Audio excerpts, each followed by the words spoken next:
तू ही रे माझा मितवा या मालिकेच्या आजच्या भागामध्ये आपण पाहणार आहोत. अर्णव आत्ताच ईश्वरीवर चिडून खाली आलेला आहे आणि तो आता अंजलीवर देखील चिडत आहे. इतक्या सकाळी तुम्हाला कुठं जायचं होतं आणि काय गरज आहे आणि गेलात तरी तुम्हाला फोन वगैरे घेऊन जाता येत नाही का, असं तो बोलत असतो. तेवढ्यातच सुप्रिया आलेली असते. आत येऊ का, असं ती हाक मारते. तेव्हा अर्णवचा राग एकदम शांत होतो. कारण आता ईश्वरीची आई आलेली असते आणि आपल्या घरात काय चाललंय हे कळायला नको, असं म्हणून तो एकदम शांत राहतो आणि अंजली आतमध्ये बोलवते. सुप्रिया सांगते की मी तुम्हाला कॉल न करता आले बरं का, पण कामच तसं होतं म्हणून म्हणलं डायरेक्ट जाऊन तुम्हाला सरप्राईजच द्यावं. तेव्हा अर्णव म्हणतो, कॉल करून येण्याची काय गरज आहे, तुमचंच घर आहे, त्यात कॉल करायची काय गरज आहे. सुप्रिया आलेली आहे तो आवाज ईश्वरीपर्यंत पोहोचलेला असतो. तिच्या लक्षात येतं की आपली आई आलेली आहे.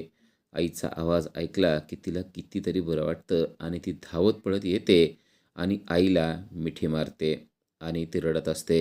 आई विचारते, का गं काय झालं, का रडतेस, काय झालंय का. तेव्हा ईश्वरी काहीच सांगत नाही. ईश्वरी म्हणते, अगं किती दिवसानंतर भेटलीस तू, मग नाही का तसं रडू येणार.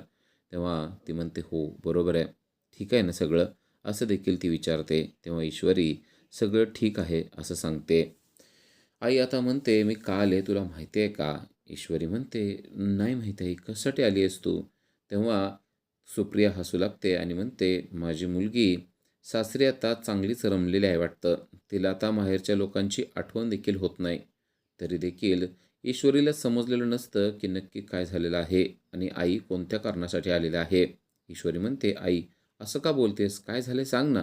तेव्हा सुप्रिया म्हणते, सांगणारच आहे आता, त्यासाठीच तर आले ना. खरं तर तूच ओळखायला पाहिजे होतंस, पण तू मात्र विसरून गेली आहेस. ईश्वरीला अजूनही काही समजलेलं नसतं. ईश्वरी म्हणते, आई सांग ना गं, काय झालंय ते, काय आहे. तेव्हा ती सांगते, अगं माझ्या आणि तुझ्या पप्पांच्या लग्नाचा वाढदिवस आहे, तुला माहिती आहे ना. तेव्हा ईश्वरीच्या लक्षात येतं की आपण चक्क आईबाबांच्या वाढदिवसाचा दिवसच विसरून गेलेलो आहे आणि ती म्हणते, आई सॉरी बरं का, खरंच मी विसरून गेले, माझ्या लक्षातच नाही राहिलं. तेव्हा आई खुश होताना म्हणते, पण ही चांगली गोष्ट आहे. ईश्वरी म्हणते, असं का बोलतेस तू. तेव्हा आई सांगते, अगं याचा अर्थ तू सासरी अगदी रमलेली आहेस आणि छान चाललं आहे तुझं, त्यामुळं तू विसरून गेले आहेस असं मी लक्षात घेते. ईश्वरी म्हणते, अगं म्हणजे असं नाही, पण मी विसरले ना, मला वाईट वाटतंय. आई म्हणते, ठीक आहे ना, असू दे, मी आता आले ना तुला सांगायला, तर आता सगळ्यांनी आमच्या घरी यायचं आहे, असं म्हणून ती सर्वांना म्हणजे अंजली आणि सर्वांनाच इन्व्हाइट करते आणि म्हणते की सर्वांनी छानपैकी आमच्या इकडं जेवायलाच यायचं आहे. लग्नानंतर असं स्पेशल तुम्हाला बोलवताच आलं नाही, त्यामुळं मी खास बोलवण्यासाठी इथपर्यंत आलेले आहे. फोनवरून पण मेसेज देऊ शकले असते, पण मी म्हणलं फोनवरून मेसेज नाही द्यायचा, तुम्हाला स्वतः जाऊनच तो मेसेज द्यायचा आहे आणि तुम्ही सर्वांनी यायलाच पाहिजे, असं ती म्हणते. तेव्हा ईश्वरी देखील सर्वांना सांगते, सर्वांना खास निमंत्रण आहे बरं का, सर्वांनी यायचं यायचं आहे. कारण माझ्या आईबाबांचा लग्नाचा वाढदिवस आहे आणि माझी आई स्वतःहून तुम्हाला इन्व्हाइट करण्यासाठी आलेली आहे. त्यामुळं सर्वांनी आमच्या घरी जेवायला यायचं आहे, असं ती देखील सर्वांना सांगते. तेवढ्यात अंजली म्हणते, मला जरा मळमळल्यासारखं होतं बरं का अधूनमधून, त्यामुळं मी येईल का नाही माहिती नाही, पण बाकीचे सर्व मात्र नक्की येतील असं सांगतात. तर मामा देखील म्हणतात, अहो काही काळजी करू नका, आम्ही सगळे मिळून येऊ आणि छान धमाल करूया, असं मामाने सांगितलेलं असतं. ईश्वरी खुश झालेली असते. तेवढ्यात ईश्वरी आईला म्हणते, आई मला असं वाटतंय तुला मदत करायला तिथं मी आले तर चालेल का गं. तेव्हा सुप्रिया म्हणते, हो चालेल की, का नाही चालणार, पण तू तुझ्या घरच्यांना विचार ना अगोदर. तेव्हा ती म्हणते, हो म्हणजे ते काही नाही म्हणणार नाहीत, मग मी येऊ का तुझ्याबरोबर लगेच. सुप्रिया म्हणते, लगेच. ती म्हणते, हो म्हणजे तू आता जाणार असशील ना, तर मी देखील तुझ्याबरोबर येते. खरं तर तिला सगळा राग अर्णववरचा काढायचा असतो आणि मुद्दामच तिला जायचं असतं. अर्णवला मात्र तिचं असं अचानक जाणं अजिबात पटलेलं नसतं. कारण ते आता भांडल्यामुळंच जात आहे ही गोष्ट त्याच्या लक्षात आलेली असते. अर्णव मात्र शांत बसलेला असतो आणि ईश्वरी आईला म्हणते, आई मी पटकन बॅग भरते आणि लगेच खाली येते. सुप्रिया तोपर्यंत मामांना म्हणते की तुमच्या मंडळींना मी भेटलेच नाही. मागच्या वेळेस देखील वाटत होतं भेट होईल, पण भेट काही झाली नाही. आता त्यांची तब्येत कशी आहे, पाय त्यांचा बरा आहे का, असं ते विचारते. तेव्हा आकाश म्हणतो, या ना तुम्ही, मी तुमची आईची भेट घालून देतो, असं म्हणून तो आता वल्लरीकडे सुप्रियाला घेऊन जात आहे. चिडलेली ईश्वरी आता वर आलेली आहे आणि पटापट तिने बॅग भरायला सुरुवात केलेली आहे. तुम्हाला काय वाटतंय, राग फक्त तुम्हालाच येतो का? मला येत नाही का? सांगते आता तुम्हाला माझा राग कसा आहे, असं म्हणून तिनं भराभर बॅग भरायला सुरुवात केलेली आहे. एक-एक साड्या त्यामध्ये टाकायला सुरुवात केली आहे. तोपर्यंत अर्णव तेथे पोहोचलेला आहे. अर्णव म्हणतो, "ईश्वरी, हा काय बालिशपणा चालू केलायस तू?" ती म्हणते, "अच्छा, हा बालिशपणा आहे माझा? त्यात काय बालिशपणा आहे? माझ्या आई लग्नाचा वाढदिवस आहे आणि मला जायचं आहे." अर्णव म्हणतो, "तू का चालली आहेस ना ते माहिती आहे मला. आपल्या दोघांचं भांडण झालंय म्हणून तू चालली आहेस ना?" ती म्हणते, "तुम्हाला काय फरक पडतो मी गेले किंवा नाही गेले तर? आणि मी ठरवलंय मी जाणार आहे." अर्णव म्हणतो, "मी तुला जाऊ देणार नाही. मी सांगितलंय ना तुला जाऊ नको." ईश्वरी म्हणते, "माझ्यावर अशी दादागिरी अजिबात करायची नाही. मला जेव्हा जाऊ वाटेल तेव्हा मी जाणार आहे. थांबू वाटलं तर मी थांबणार आहे. मी जाणार आहे म्हणलं की आता जाणारच आहे." तेव्हा अर्णव तिच्या हातातील भरत असलेली साडी हातात घेतो आणि म्हणतो, "मी तुला बॅगच भरू देणार नाही." ईश्वरी म्हणते, "अच्छा, मी बॅग भरून झालेले आहे. जेवढं जमतंय तेवढं नेणार आहे आणि जर बॅग दिली नाही तर मी तशीच निघून जाणार आहे." अर्णव मात्र तिच्या हातातली साडी घेऊन थांबतो आणि म्हणतो, "मी तुला बॅग भरू देणार नाही असं म्हणलेलं आहे."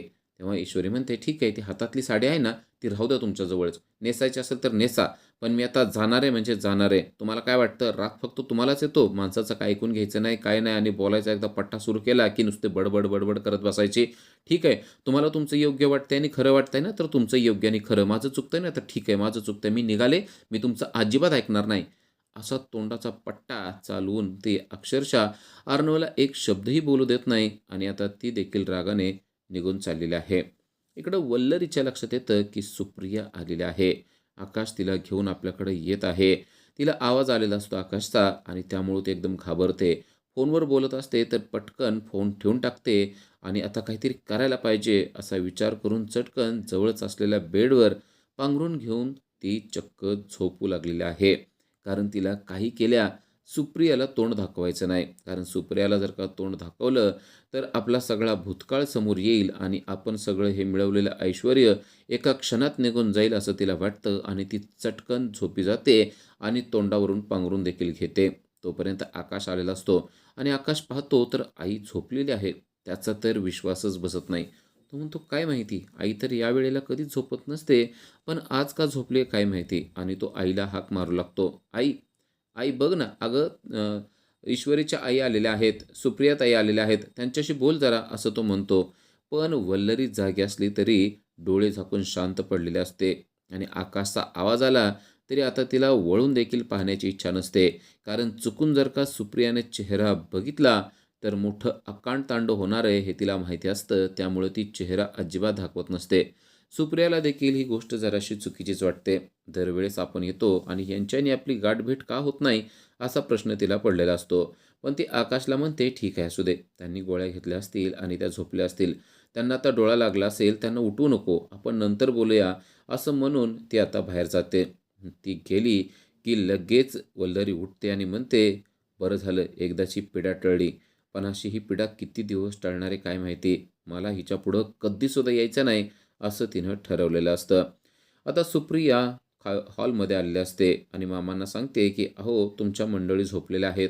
त्यांच्यानी माझी भेटच झाली नाही. लग्नापासून मी त्यांना भेटलेलीच नाही. त्यांचा चेहरा देखील मी पाहू शकलेला नाही." तेव्हा मामाला देखील आश्चर्य वाटतं. मामा म्हणतो, "हो, तुमचा योगायोगच येत नाहीये. पण आता ती झोपली कसं काय हे मला कळत नाही. आता तर तिनं झोपायला नाही पाहिजे होतं." मामाला जराशी शंकाच आलेली आहे. त्याच्या लक्षात आलंय, की वल्लरी जाणीवपूर्वक सुप्रियाला भेटत नाही. पण सुप्रियाला का भेटत नाहीये असा प्रश्न आता त्याच्या मनामध्ये निर्माण झालेला आहे आणि त्यामुळं आता भेट झालीच पाहिजे असं देखील त्यांनी ठरवलंय. सुप्रिया आता जायला निघालेली असते आणि ईश्वरी देखील बॅग भरून आलेली असते आणि त्या आईला म्हणते, "चल आई, आपण जाऊया का?" आई म्हणते, "हो, चला निघूया." तेवढ्यात अर्णव म्हणतो, "थांबा, मी गाडी घेतो आणि तुम्हाला सोडवायला येतो." तेवढ्यात ईश्वरी म्हणते, "आई, अगं ऐक ना, आपण रिक्षानं जाऊया का? म्हणजे आपल्याला ना थोडीशी खरेदी करायची आहे ना, ती देखील खरेदी करता येईल." आईच्या गोष्ट लक्षात आलेली असते, पण आई काहीच बोलत नाही. आई म्हणते, "ठीक आहे, तुला जसं योग्य वाटतंय ना, आपण त्याप्रमाणे करूया." आणि आता ईश्वरी आणि सुप्रिया दोघेही घराच्या बाहेर पडत असतात. अर्णव त्यांच्याकडे पाहत असतो, पण ईश्वरी मात्र पाठीमागं वळून देखील पाहत नाही आणि तशीच ती पुढं-पुढं निघून गेलेली आहे. अर्णवला या गोष्टीचं वाईट वाटतंय, की तो ईश्वरीबरोबर जाऊ शकला नाही. इकडे मामा मात्र भलताच चिडलेला आहे आणि आकाशला विचारतोय, "काय झालं रे तुझ्या आईला?" तेव्हा तो म्हणतो, "अहो, मला नाही माहिती, ती झोपलेली आहे." आणि मामाला मात्र चांगली शंका आलेली आहे. ही जाणीवपूर्वक सुप्रियाला भेटायचं का टाळते हे आता मला कळत नाही. पण तिची आणि सुप्रियाची भेट घालणं गरजेचंच आहे. कारण गोळ्या घेऊन ती सकाळी तर गोळ्या घेत नाही तरी देखील ती झोपलेली आहे. म्हणजे गोळ्यांचा काही विषय नाही. नक्की विषय सुप्रियाचाच आहे, ही गोष्ट त्याच्या लक्षात आली आहे. इकडे तर अंजली अर्णवकडे आलेली असते आणि अर्णवला ती सांगते, "सकाळी खरं मी निघून गेले. यामध्ये ईश्वरीची काहीच चूक नव्हती. मीच तिला घेऊन गेलेले होते." हे ऐकल्यावर अर्णवला आता धक्का बसलेला आहे. अंजली सांगते, की "मी तिला म्हणलं होतं आपण पटकन जाऊन येऊया." ती बोलली देखील होते, "मी अर्णवला सांगते माझा मोबाईल घेऊन येते." पण मी तिला म्हणलं, "अगं इथंच तर जवळ जायचं मग काय गरज आहे मोबाईलची? पटकन जाऊया आणि येऊया." पण तिकडं गेले आणि माझा मोबाईल स्विच ऑफ झाला. तेव्हा अर्णव म्हणतो, "ताई तू आत्ता सांगतेस मला हे सगळं? अगं मी तिला किती बोललो तुला माहिती आहे का?" अंजली म्हणते, "अरे खरंच सॉरी. पण तू पण असं करतोस ना, एकदा बोलायला लागला ना, की खूप बोलतोस, चिडतोस. अरे तिचं ऐकून तरी घ्यायचं ना तू." अर्णव म्हणतो, "हो, पण आता अगं मी बोलून बसलो, आता काय करू?" अंजली म्हणते, "आता काय करणार आहेस? काय करायचं तू ठरव. तुझी चूक आहे म्हणल्यानंतर तू माफी मागणं गरजेचं आहे, हे तर तुला समजतंय ना?" अर्णवला कळतं, की आपण ईश्वरीला विनाकारण बोललेलो आहे आणि तिला एक्सप्लेनेशन देण्याची एक संधी देखील आपण दिली नाही. इकडे सुप्रिया आणि ईश्वरी दोघेही आता बाहेर चाललेल्या असतात. त्या थोड्याच अंतरावर घराच्या बाहेर गेलेल्या असतात. तेवढ्यात त्यांच्या पुढे राक्षसी वृत्तीचा राकेश उभा झालेला आहे आणि तो त्यांना थांबवतो आणि म्हणतो, "न झालेल्या सासूबाई, मी देखील येऊ का तुमच्याबरोबर?" तेव्हा सुप्रिया चिडत्याने म्हणते, "अरे, तू कशाला आलायस इथं तू तोंड दाखवायला? निघ इथून." तेव्हा तो म्हणतो, "अहो, इतकं चिडायचं नाही. आता तुमच्या लग्नाचा वाढदिवस आहे म्हणल्यानंतर मी यायलाच पाहिजे ना." ईश्वरीला देखील तो बोलू लागतो आणि म्हणतो, "यांच्याबरोबर येऊ का? यांच्याबरोबर येण्यात जरा मला वेगळाच आनंद वाटतो." तेव्हा सुप्रिया चिडते आणि म्हणते, "तुझं तोंड काळं कर. तुझं तोंड दाखवू नको. आम्ही सांगितलंय ना तुला. निघ इथलं आमच्यासमोर." तेव्हा राकेश म्हणतो, "छान. किती छान बोलता तुम्ही ना. मला ह्याच गोष्टी तुमच्या आवडतात आणि म्हणून मी तुमच्या मागं येण्याचं ठरवलेलं आहे." ईश्वरी बघते, की हा थोडंसं जास्तच बोलू लागलेला आहे आणि कुठल्याच गोष्टीला तो जुमानत नाही. तेव्हा ईश्वरी चिडते आणि म्हणते, "तुला सांगितलंय ना आमचा रस्ता सोड, नाहीतर मी काय करते तुला माहिती आहे." तेव्हा तो म्हणतो, बघा, बघा, मला तर आता भीती वाटू लागलेली आहे. तुम्हाला काय वाटतंय? तुमच्या असल्या पोकळ धमक्याला मी घाबरणार आहे का? छे हो, मी अजिबात तुम्हाला घाबरत वगैरे नाही."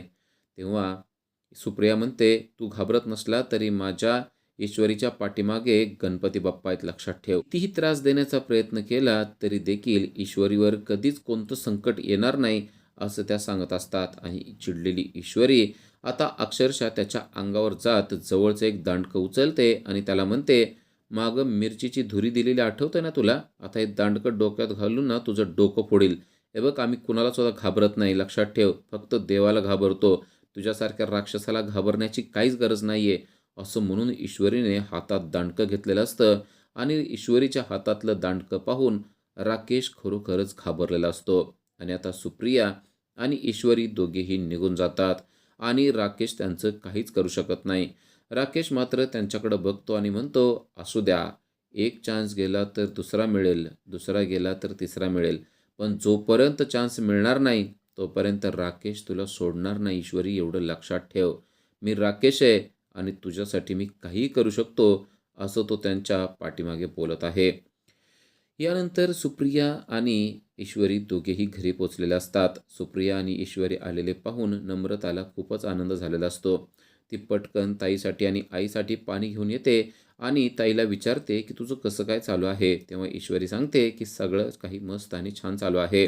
पण तू इथं राहू शकणार आहेस का?" अशी आता चेष्टा नम्रताने करायला सुरुवात केलेली आहे. ईश्वरी म्हणते, "म्हणजे? का राहू शकणार नाही? माझं घर आहे, मी राहू शकणार." तेव्हा नम्रता म्हणते, "हो, तुझं घर आहे गं. पण तुला करमणार आहे का? कारण इथं जिजू नाही आहेत ना." अशी चेष्टा ती सुरू करते. तेव्हा ईश्वरी म्हणते, "असलं काय बोलू नकोस हां. मला कुणाशिवायही करमू शकतं." खरं तर ईश्वरीला अर्णवची आठवण येत असते. अर्णववर आपण चिडून आलेलो आहे, पण आता आल्यानंतर मात्र तिला वाईट वाटत असतं आणि नम्रता तिची चांगलीच चेष्टा करत असते आणि म्हणते, "हां, म्हणजे आता तुला जिजूंची सवय लागलेली असेल ना. आता सवय लागली म्हटल्यानंतर इथं राहिल्यानंतर तुला आठवण तर सारखीच येणार." असं म्हणून ती तिला चिडवत असते आणि बोलत असते आणि तेवढ्यात अर्णव देखील तेथे पोहोचलेला असतो. अर्णव आत्ता लगेच पाठीमागं आलेला पाहून सुप्रियाला तर आश्चर्यच वाटतं आणि ती म्हणते, "अहो, तुम्ही येणार होतात तर मग सांगायचं ना." अर्णव म्हणतो, "सांगायचं कशाला? सरप्राईज द्यायसाठी तर आलेला आहे." लगेच सुप्रिया त्याला घरामध्ये बोलवते. नम्रता त्याला पाणी आणून देते आणि आता सुप्रिया आणि नम्रता हे अर्णवलाच बोलत बसतात. ईश्वरी आलेले आहे या गोष्टीचं नवल जसं काय दोघींनाही वाटत नाही. दोघी आता अर्णवचीच काळजी करत असतात. त्याला काय हवं नको ते विचारत असतात. तुमच्यासाठी काय खायला बनवायचं असं देखील त्याला विचारू लागतात. तेव्हा ईश्वरी चिडते आणि म्हणते, मी पण इथं आत्ताच आलेले आहे, पण माझं मात्र कोणीच ऐकत नाही. तुम्हाला सगळं काही यांचंच पडलेलं आहे का? तेव्हा सुप्रिया म्हणते, अगं असं का बोलतेस तू? ते जावई आहेत, मग त्यांना विचारायला नको काय कमी जास्त पाहिजे नको ते? ईश्वरी म्हणते, हो पण मी देखील मुलगी आहे ना, तर मग मला अगोदर विचारलं पाहिजे ना? तेव्हा अर्णव म्हणतो, हो पण आता सध्या या घरामध्ये लाड माझे चालतात, त्यामुळं तुम्हाला कोणीही विचारणार नाही. असं म्हणून त्याने ईश्वरीची चांगलीच गंमत केलेली असते. ईश्वरीला देखील समजतं की आई आणि नम्रता आपल्याकडं अजिबात लक्ष देत नाहीयेत. त्यांचं सगळं लक्ष अर्णवकडं आहे. त्याच्यासाठी काय बरं इंदोरी छान पदार्थ बनवून द्यावा, या सगळ्या गोष्टीवर त्या बोलत आहेत. उद्याच्या भागामध्ये आपल्याला पाहायला मिळतं की अर्णव हा ईश्वरीची माफी मागण्यासाठी आलेला आहे, असं आता ईश्वरीला वाटत आहे. आणि ईश्वरी त्याला म्हणते देखील, आता तुम्ही का आलायत ना ते मला चांगलंच समजलेलं आहे. ताईंनी तुम्हाला सगळं काही सत्य सांगितलेलं असणार आणि त्यानंतर तुमचे डोळे उघडलेले असणार, म्हणून तुम्ही इथपर्यंत आलेला आहे असं तिनं ओळखलेलं असतं. तर इकडे वल्लरी राकेशला म्हणते की आता ईश्वरी चिडून गेलेली आहे. आता ती या घरामध्ये पुन्हा माघारी आलीच नाही पाहिजे, असं काहीतरी आपल्याला करावं लागणार आहे.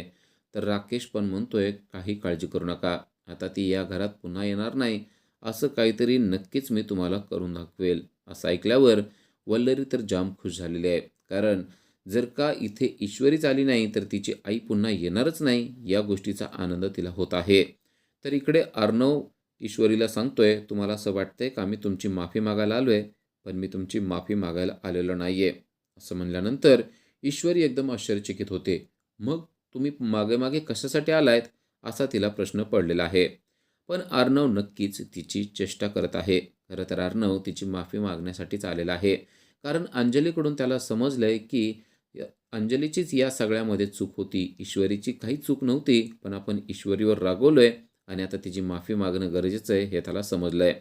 तर इकडे मामा मात्र वल्लरीवर चांगलाच भडकलेला आहे आणि त्याने सांगितलंय, आपल्याला सुप्रियाच्या लग्नाच्या वाढदिवसासाठी जायचंच आहे. वल्लरी नाही म्हणते तेव्हा तो सांगतो, आता कसलंच कारण तुम्हाला सांगायचं नाही. यावेळेस तुझी आणि सुप्रियाची भेट घडवल्याशिवाय मी राहणार नाही, असं मामाने सांगितल्यामुळे वल्लरीला आता मामाचं ऐकण्याशिवाय पर्यायच उरलेला नाही. आता मामा तिला तिकडे घेऊन जाणार आणि वल्लरीचं सत्य सर्वांसमोर येणार, हे आपल्याला पुढील काही भागांमध्येच पाहता येणार आहे. अशा सिरियलच्या अपडेटसाठी आजच आमच्या चॅनलला सबस्क्राईब करा. Thank you.